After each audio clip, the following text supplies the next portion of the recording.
bang masakit ang likod mo? Tapos ang sabi sa'yo, magpamasahe ka na lang, tumatanda ka na, or stretching ka. Pagkatapos gawin yon, ganun pa rin, masakit pa rin. Guys, what if I told you na hindi lang dahil sa trabaho, pagod, stress, edad, or maling posture ang cause ng back pain mo? Kundi dahil maaaring mababa ang magnesium level mo or insulin resistant ka na. What? Yung sasabihin ko sa inyo, real science to. Hindi opinion, hindi hula-hula lang. Na-experience ko din yung chronic back pain at talaga namang kahit itulog mo ng matagal, higa mo ng matagal, ipamasahe, lagyan ng tapal, talagang andyan pa rin, persistent. So stay with me until the end and baka ito na yung sagot sa matagal ng pumapagod sa katawan mo, specifically sa likod mo.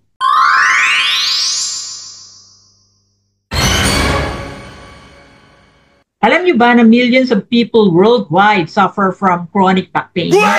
Kaya yung painkiller drugs, malakas. Yung mga therapy chair or yung mga chairs na nagmamasahe, laging puno. Yung mga massage parlor, ganun din. Yung mga back therapy at kung ano pang paraan para ma-relieve yung sakit ng likod ay talaga namang sikat. Naalala ko noon, nung na-experience yung frequent back pain, 3 times ako magpamasahe, home service, kaya magastos. That was before. Pero ngayon, wala akong na-experience na back pain, wala na akong masahe, walang anything, except for some sore muscles. Pero yun ay dahil ng exercise na madali namang matanggal.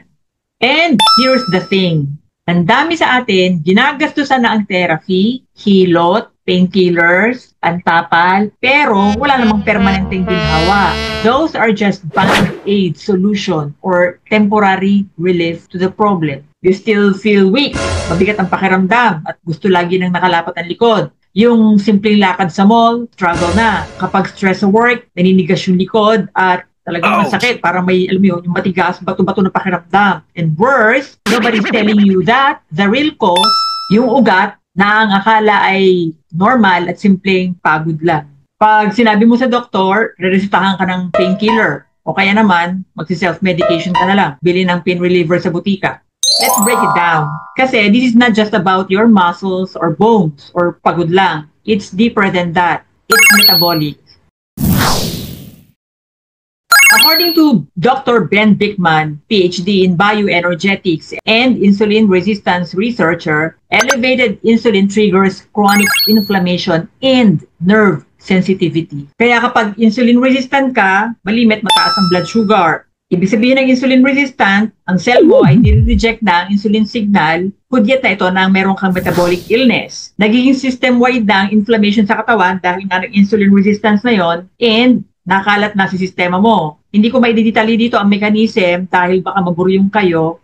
Pero itong babanggitin pong mga doktor, pwede nyo i-google or hanapin sa YouTube. Another thing is that meron akong mga separate video diyan. So please take time to watch para mas maintindihan nyo ang connection ng back pain dun sa insulin resistance.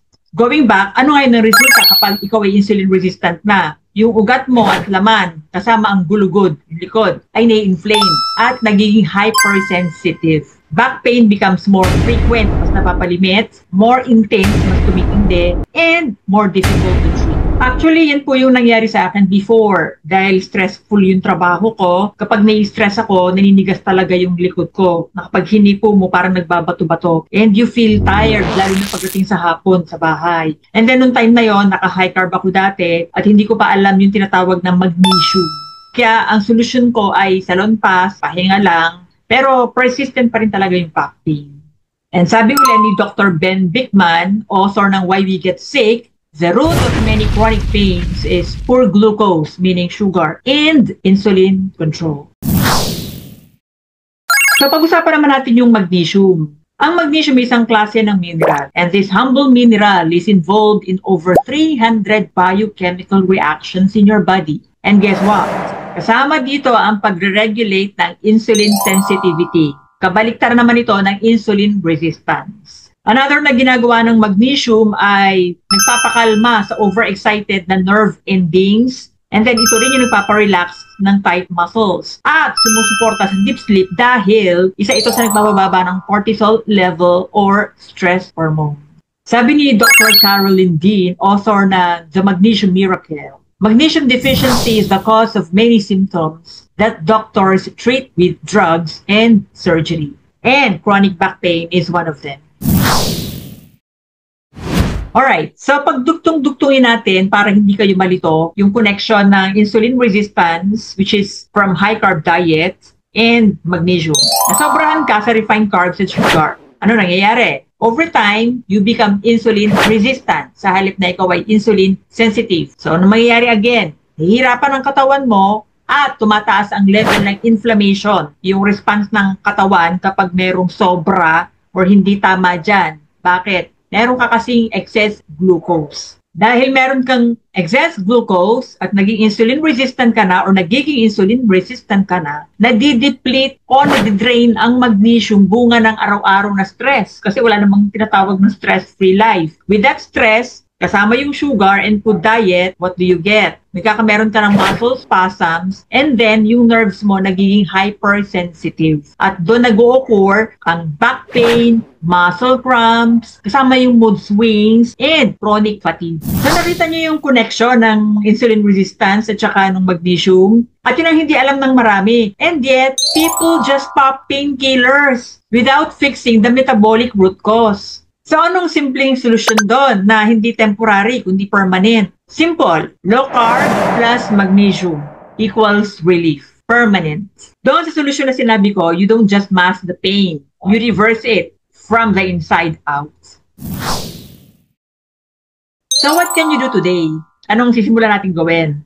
Iba mo ang sugar and refined carb intake ng below 50 grams per day. Paano? You can watch my other videos. Again, hindi ko lahat na-explain dito. Panoorin po ninyo yung video ko na may kinalaman sa low carb at dun yung madidiscover kung bakit. Eat magnesium-rich foods. Kapag naka-low carb ka, talagang kakain ka ng mga magnesium-rich foods aside from taking magnesium supplements like organ meats, sardines, naku, dami niya sa Pilipinas, anchovies or dilis, leafy greens, ang dami niya sa Pilipinas, chia and other seeds like pumpkin seeds or other nuts, and then cacao, and then avocados. At syempre, kung kumakain ka ng low-carb foods that is already high in magnesium, mas maganda kung magtitake tayo ng high-quality magnesium supplement. Marami pong klase ang magnesium. Isa sa magnesium na nire-recommend ng mga doctors ay ang magnesium glycinate. And then, stay hydrated kasi magnesium works better when you are not dehydrated. So, you have to drink a lot of water. And of course, quality sleep. Magnesium supports deep healing rest. Kasi nga po, binababa niya yung cortisol or stress hormones and then, nare-relax yung muscle natin at saka nerves. So, nakakapagpahinga tayong maayos sa gabi. At kung naman ikaw ay meron ng issue ng insulin resistant, lalo na kung iki-pre-diabetic or nasa diabetic stage, aside from low carb, please do intermittent fasting. Yung guided ha, hindi pa bigla-bigla. Again, meron po akong video para sa intermittent fasting guide for beginners. Please watch it. Yung mga nabanggit ko, hindi yung tapal-tapal solution. Hindi yung quick fixes. Yun po ay permanent fixes. You're not just relieving pain. You're giving your body a chance to heal. Kaya guys, feel ko yung pain nyo. Galing din ako dyan. Kaya kung ilang taon ka nang nagtitiis sa back pain, this might be your wake-up call. And I can tell that based from my own experience. Nag-suffer po ako dyan ng matagal bago ko pa na-discover. And I'm glad I did discover the solution. It's time to nourish your body and not just settle for, pampamanhid lang na solusyon. Yung parang tapal-tapal lang. So, share this video to someone you love who's in pain right now.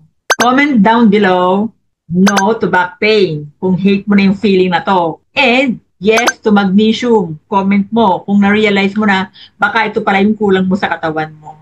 And also, kung na-experience nyo yung mga nabanggit ko, feel free to comment down below. Kaya kung masakit ang likod mo, pero baka ang totoo, may metabolic illness ka na, tulad ng sinabi kong insulin resistance, kaya nadideplete yung magnesium level mo, well, it's time to fix that. Although, isa lang ito sa maraming dahilan ng back pain, pero yun yung pinakamalimit na dahilan sa kasalukuyan. If you want to know more about health tips, subscribe to my channel for more real talk, science-backed healing na hindi lang hype. Maaring gumawa ako ng video na mas malalim pa tungkol sa magnesium, pero for now, ito na lang muna. And thanks for watching and see you on my next videos. Bye-bye.